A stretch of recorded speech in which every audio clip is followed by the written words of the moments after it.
Alors, bonjour tout le monde. Merci d'être venu aujourd'hui. Il y a plus de 70 ans que l'OTAN a vu le jour dans un contexte d'un bouleversement de l'ordre mondial. Pour renforcer notre résilience face au choc, pour protéger notre paix collective et pour affirmer cette vérité durable que nous sommes plus forts ensemble.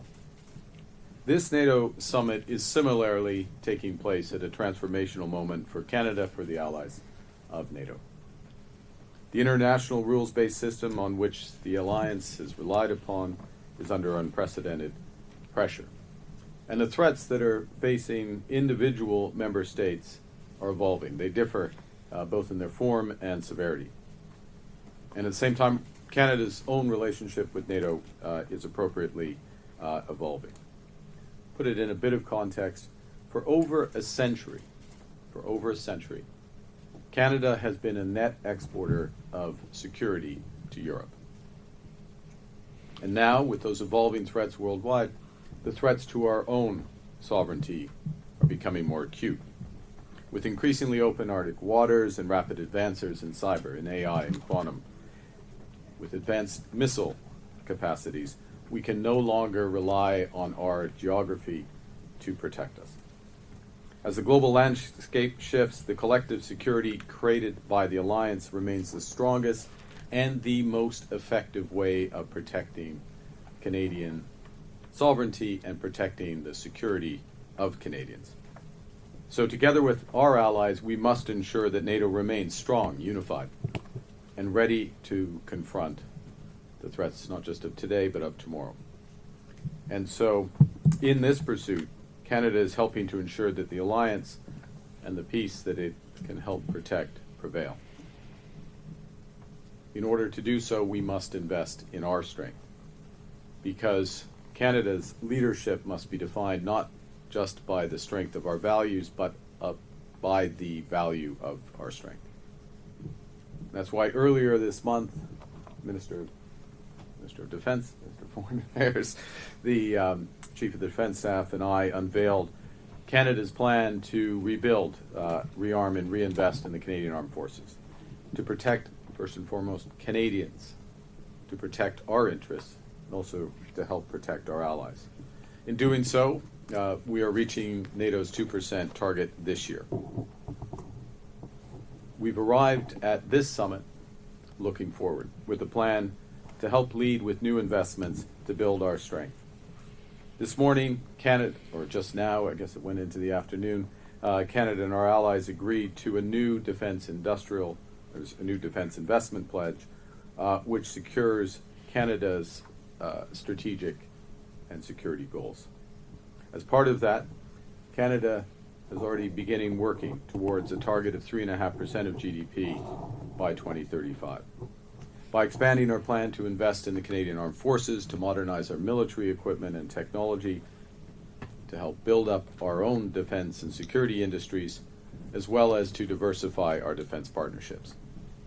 We're also working to ensure that we are spending 1.5% of our GDP in defense and security-related infrastructure. So that means ports, airports, infrastructure to support the development and exportation of critical minerals, telecommunications, and emergency preparedness systems. These investments serve our defense as well as protecting the readiness and resilience to protect Canadians. At the core of our defense investment, of course, are the men and women of the Canadian Armed Forces. And as I speak to you today, Canadian troops are participating in NATO deterrence and defense missions across Central and Eastern Europe, as well as building capacity in the Middle East.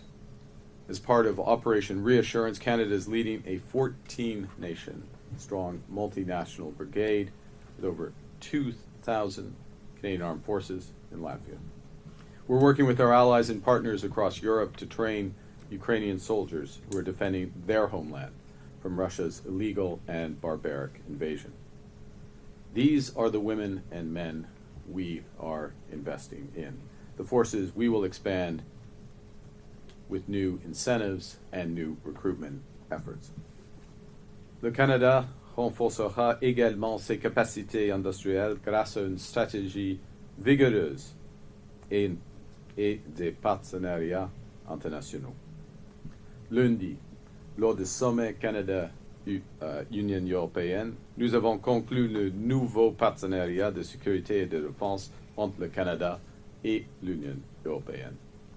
Ce partenariat est la première des deux étapes menant à la participation du Canada à l'initiative Agir pour la sécurité en Europe et l'instrument du plan Réarme Europe. Cela nous permettra d'atteindre nos objectifs plus rapidement et à moins coût. Canada does have enormous industrial capacity, but that will grow significantly. As our allies seek to increase their military readiness, they will buy more equipment and technology made in Canada by Canadian workers, in shipyards, in labs, and shop floors right across our country. We'll make the drones, the icebreakers, the aerospace technologies, and much more that's needed to build a more secure world. Par la suite, au sommet du G7 à Kananaskis, j'ai annoncé des nouvelles mesures pour appuyer la souveraineté et la sécurité à long terme de l'Ukraine. Nous avons mis en place de nouvelles sanctions visant le régime russe, sa flotte fantôme et ses revenus liés à l'énergie, ainsi que les individus qui facilitent et tirent profit des atrocités commises par le Kremlin.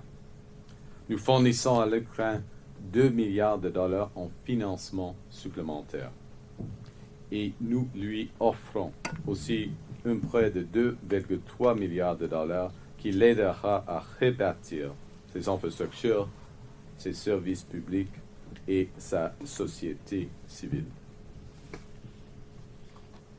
Canada is helping to ensure, and through our discussions, I'm very pleased with the discussions and how they evolved, that the new NATO targets, at 5% of GDP, those new NATO targets, are tailored to address new threats and challenges, and that the capabilities required to meet this moment have been the driving factors for those targets.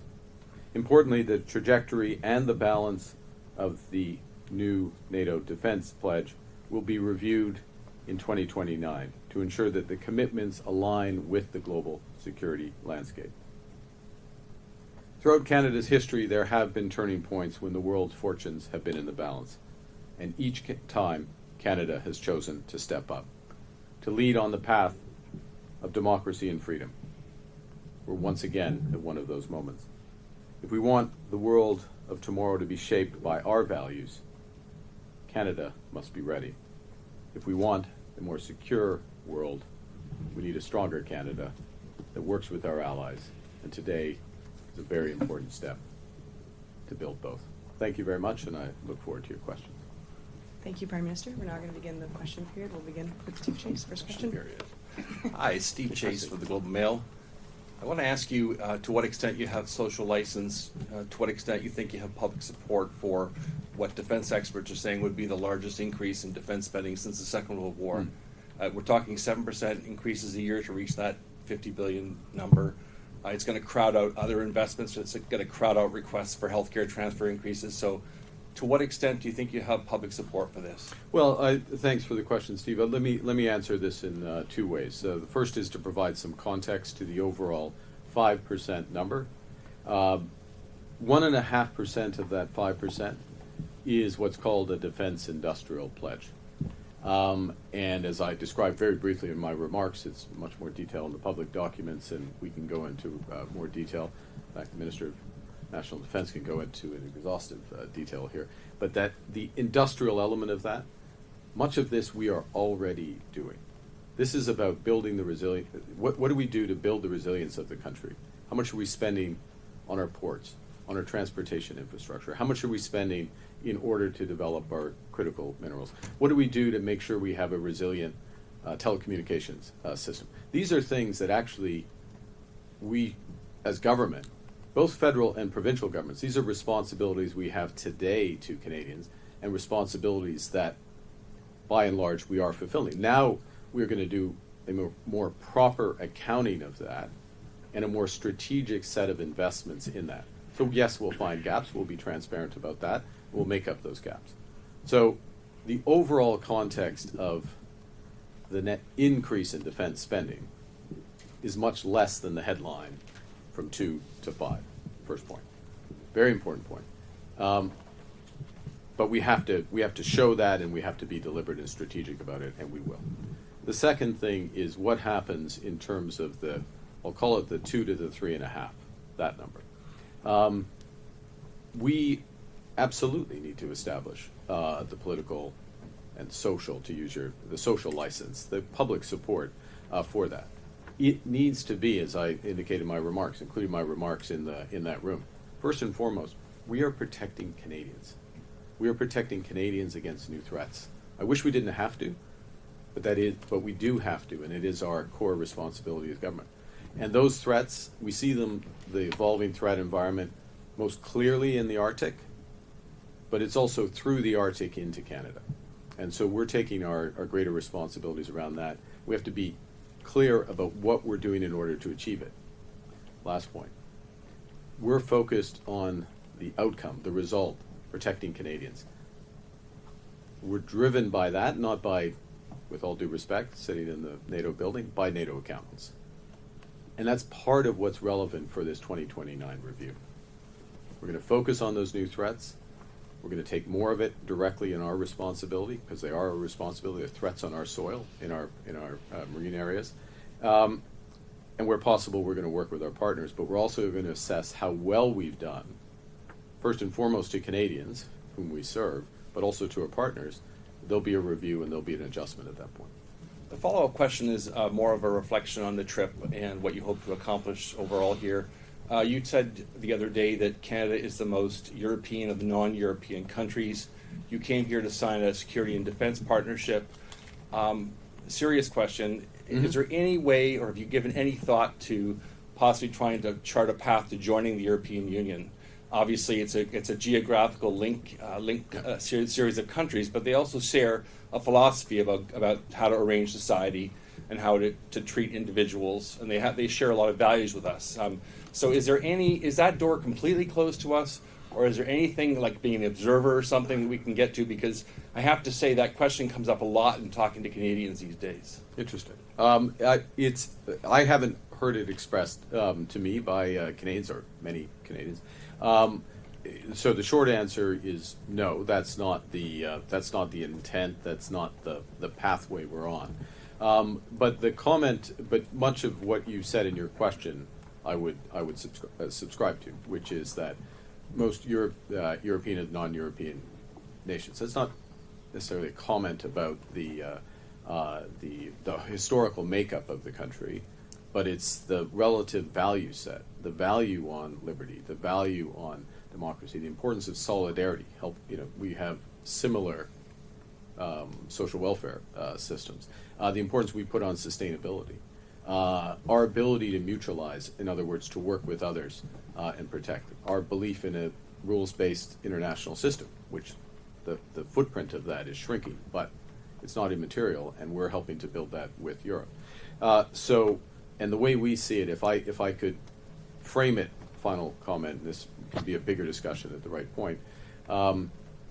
Europe, part of what Europe is focused on as members of the European Union is a so-called ever closer union. We're looking for a closer partnership with that union. So yes, we cooperate much more clearly and broadly to our mutual benefit, but not as a member, but along that continuum. That starts to answer. I don't think that's a final answer to your question, but it's an important element of building out the system, the way I would say. Hi, Mr. Carney. Mackenzie Gray with Global News. Previously, you've spoken about the idea that Canadians will need to make sacrifices to pay for defense spending. Can you outline what sacrifices you're expecting Canadians to make? Well, I think right now, the people who've been making sacrifices have been the men and women of the Canadian Armed Forces. because they have not been paid to reflect what we are asking them to do. They haven't been operating with the right equipment in many cases. Many cases their equipment hasn't been working. So the first sacrifices have been there, and we're making up for that and level setting that, and that's an important part of just what we're doing this year in terms of the increase in defense. The second thing I'd say is that the way we're looking at this, and you'll hear more about this in the coming months, that the investments we're making in defense and security, broader security, given the new threats that Canada faces, I think those, we're not at a trade-off. We're not at sacrifices in order to do those. These will be net additive. In other words, more of this will happen in Canada. More of it will help build our economy at the same time as it improves our defense, and we'll get the benefits.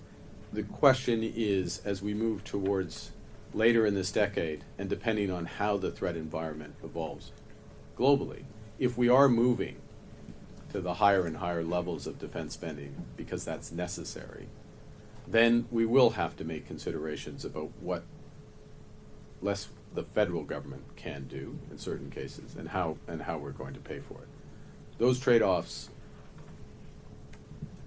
I'm going to give you false precision around this, but those trade-offs happen towards the end of the decade into the next decade, and we will be much, much better informed. And if I can go back to Steve Chase's question, the social license element of that, there's going to be a very clear and open conversation about that based on facts and based on what Canadians want. So in terms of the spending on the 3.5%, it seems as though you're saying that Canadians should not expect that there's going to be a substantial increase in defense spending. Of course, not saying what you've done now, but those things will be coming much later down the line. I think it'll be, look, one of the things we're very conscious of the government, and I know you were there, I think it was described perhaps by you as the most boring, and I know there's competition for that, but the most boring campaign release during the campaign, when we spent a day on defense procurement and how we were going to restructure defense procurement. And part of the reason we're doing that for several reasons. First and foremost, value for money for Canadians. Second, you do, it was you. I'll take your word. And second, and you're in NATO. This is like really important. I don't remember that. And secondly, to have maximum spillovers, like benefits in Canada of that spending to get jobs and others. But thirdly, this issue about how quickly we move up, because one of the things, it's in anything, it's not just in defense, if you all of a sudden start spending a lot more money in one area, you can end up spending a lot more money on rising prices and choke points. That's part of the reason why we're cooperating more closely with the Europeans, part of the reason why we continue cooperation with the U.S. in the right areas, but also part of the reason why this increase will happen at a measured pace, or we'll try to do it at a measured pace, and it has that consequence. There you go. Bonjour, M. Carney, Valérie Gamache de Radio-Canada. C'est quand même substantiel comme marche à monter en termes de dépenses militaires. Est-ce que vous allez demander aux Canadiens de se serrer la ceinture à un moment donné pour y arriver? Est-ce que vous devrez demander aux Canadiens de se serrer la ceinture, ou pour reprendre le terme de Marc, avez-vous l'impression que vous devrez demander aux Canadiens de faire des sacrifices pour y arriver? OK. Dans ce contexte, pour le moment et pour les prochaines quelques années, jusqu'au et c'est pas exact, mais on peut pas être assez précis que ça, mais je veux dire que jusqu'au fin de cette décennie, c'est pas des grands sacrifices, parce que les grands montants vont augmenter notre économie en même temps que nous allons les dépenser. On va investir, par exemple, dans les minéraux critiques. On va investir dans des brise-glaces, des navires brise-glaces qui sont créés ici au Canada, bâtis ici au Canada, pardon. Alors, pendant les prochaines années, oui, ce sera comme ça. Et le rythme d'accroissement va être assez lent au début, parce qu'il faut être prudent. Le gouvernement doit être prudent au début. Il faut ramasser de l'information, il faut augmenter la capacité industrielle au Canada et dans d'autres pays de l'OTAN. Et on a eu l'impression dans ce sommet que le secrétaire général de l'OTAN a tout fait pour plaire à M. Trump. Il lui a dit qu'il jamais de président avait réussi ce qu'il réussissait aujourd'hui. Est-ce que c'était trop? Est-ce qu'il en a trop fait, le secrétaire général de l'OTAN, pour plaire à M. Trump? Ouais, je peux parler pour le gouvernement du Canada.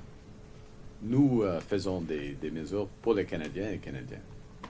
Et c'est afin de mieux protéger les Canadiens et Canadiens, premièrement, afin de défendre nos intérêts et contribuer à la défense de nos alliés.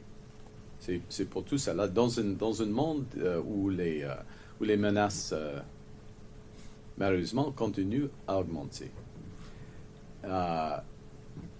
Est-ce que c'est trop? On verra. On verra en 2029. Parce qu'il y a un moment que tout l'OTAN, c'est au sein de cet accord, cet engagement, il y a un moment de faire une revue du montant et de la division entre le promis, c'est quoi le pledge? C'est engagement industriel de la défense et le montant en total. Alors, on verra, et si c'est trop à ce moment-là, si le 5% est trop, on va la réviser. Okay. Next question. Good afternoon, Mr. Prime Minister. Jeremy Sharon, CTV News. Do you have an estimation of what 3.5% of GDP will look like in 2035? Well, that's a great question, and there's two ways to answer it, and in both cases I'm going to say no, in effect, but it's going to take me a bit of time.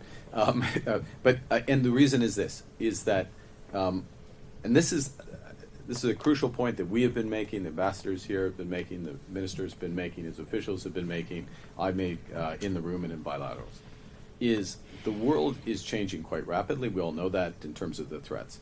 The nature of warfare and defense is also changing quite rapidly. You just look at the experience on the front lines in Ukraine, drone technology, the revisions to drone technology, the integrations of drones with radar surveillance, the targeting. These are 3-month cycles, product cycles that are happening in terms of the changes. The cost footprint is potentially substantially less. It is substantially less in terms of much of what is being fought.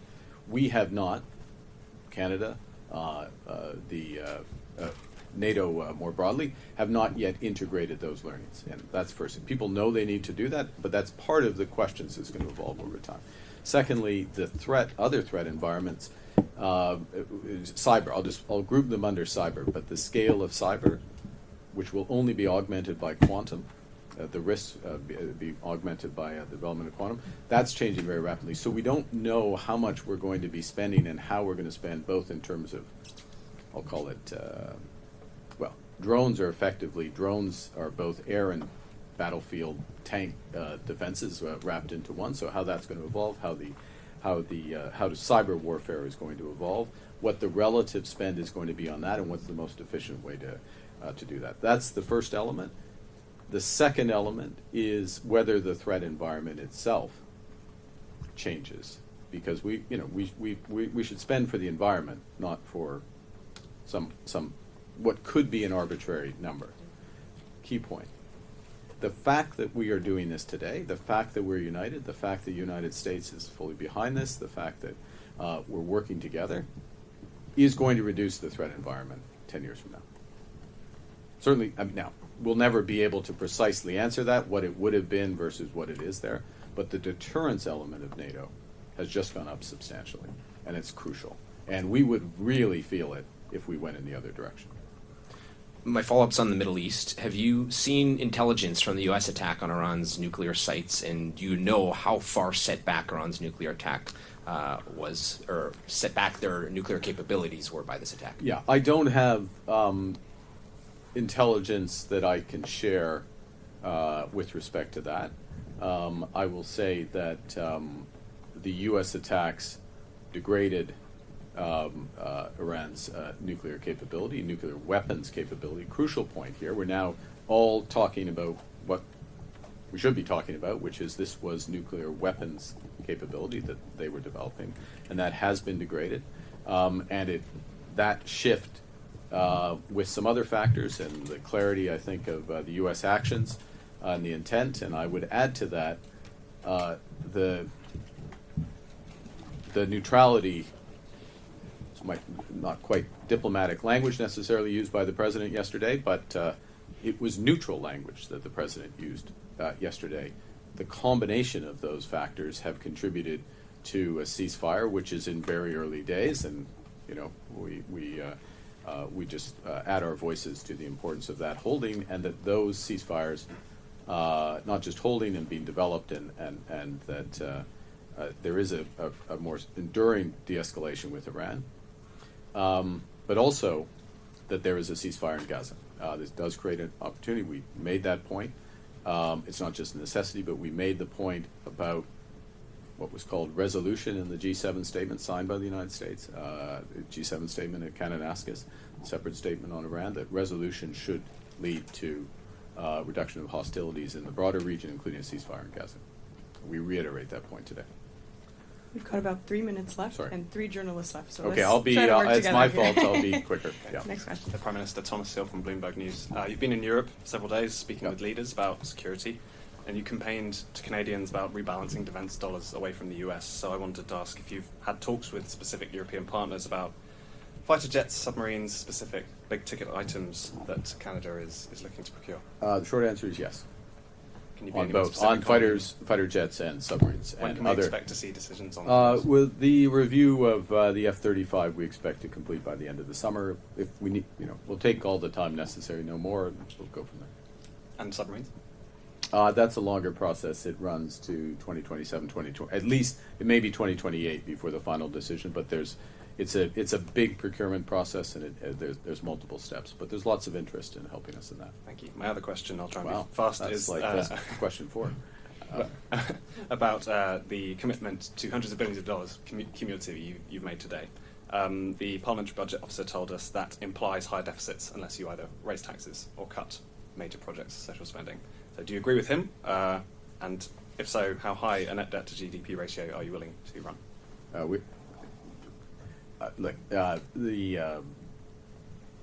We will grow this economy. We'll grow this economy. We'll balance our operational budget in 3 years. That's our commitment. But we will also invest in this country, including in our defense industry. Thank you. This country being Canada, not Netherlands. Yeah. Thank you. Prime Minister Kate McKenna from the CBC. In your platform, you made some very specific promises related to defense procurement, including artillery and other things. I'm wondering, is that your roadmap to hit this 3.5%, and will it get you there, or will you have to do additional things? Thanks for the question. No, it's your question's on point. Those commitments, the elements that were identified in the platform, and there's obviously questions of amount, but that they would be consistent with defense spending in the low twos percent of GDP. So there's additional capacities that would need to be developed. Yeah. And my follow-up, did you pick the 2029 review because Donald Trump will be out of office? Will he be out of office? Oh. In January, I didn't yes. realize that. Okay. Look, it's a natural time to review. We'll have enough information at that point. I think we all recognize Canada. Well, I'll speak for Canada. We have more to do given the threats that we face, so we can see an increase in both defense spending and the defense industrial spending for the next few years. We'll lay that out in more detail as we work it through. But that's a reasonable amount of time. We'll have enough information. We can do a course correction individually and collectively at that point. Yeah. We'll have time for one last question. There we go. Hi, Prime Minister. Murray Brewster, CBC, batting cleanup.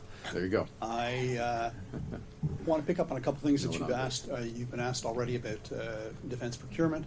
There are a number of legislative and authorities that the Canadian government has to be able to speed up defense procurement. Do you anticipate on some of the high-value projects using those authorities? It's a great question. The first thing we look to do is change the machinery of defense procurement, if I can put it that way. This new defense procurement agency with Secretary of State Fuhrer is the Secretary of State responsible for that. Obviously, working closely with both the Department of National Defense and what's called the Department of Government Transformation, but basically Procurement Canada. So that's the first. There are elements of that, though, that we've identified where we will look to make adjustments with appropriate authority, but make adjustments to our ability to buy Canadian and our ability to buy more rapidly as appropriate. My final question relates to the other half of the summit that was talked about, and that's Ukraine. Should Yes. Ukraine have been in the room, especially when Allied leaders were talking about it, and at the table for some of the important decisions that were made on its behalf? Yeah, I think, there were no, the fact of the way the summit was organized was that the focus was on what we've been talking about, the 5%, the nature of it, why have a review, how work together. Our big emphasis, by the way, one thing I will emphasize, I'm just going to take this opportunity, which is because the threat environment is changing globally, and for Canada, I keep coming back to the Arctic and the threat to the Arctic. That's something, our view of the threats in the High North, as High North being a term that, say, the Norwegians and the Swedes and others would use, the Icelandic countries, the whole Nordic group of countries, there's a much greater focus on that. And one of the points we're making in the room is NATO needs to take that into account as it develops its thinking about what are the responsibilities of the members, what are the capabilities we need to develop. We don't need a bunch of Black Hawk helicopters up in the Arctic, right? We need icebreakers. We need radar. We need submarines. We need people on the ground, etc. Okay, you get my point. So the point is that I use that as an example, but that was the nature of the discussion in the room and much of the nature of the discussion in the corridors, the core of the decisions that were taken. So in that regard, Ukraine, Ukraine didn't need to be part of that discussion. That said, would we have preferred, Canada have preferred, a special session with NATO, with Ukraine? Absolutely. It's why we invited President Zelensky to the G7. I sat at dinner with President Zelensky last night. I had a separate series of conversations with him. I made points in the room, in this case, and a few others did, about Ukraine and what next steps. I took the opportunity to emphasize the importance of comprehensive, by which I mean all NATO members, financial sanctions against Russia. And there is a huge opportunity here. Europe's considering their sanctions this week, their 18th package. There is legislation ready in the U.S. Senate under Senator Graham's sponsorship in the U.S. It would be very powerful if they, in both those jurisdictions, EU and the U.S., joined Canada with our latest sanctions. That would really help tip certainly the economic balance in this struggle. So yes, it would have been better to have a session. We didn't have it. But in the actual session, myself, several others made points, but the bulk of the discussion was about the core decision. Thank you. Thank you. This was Okay. Senator Press Conference. C'est ce qui m'a Great. fait la conférence de presse. Merci. Merci. Merci.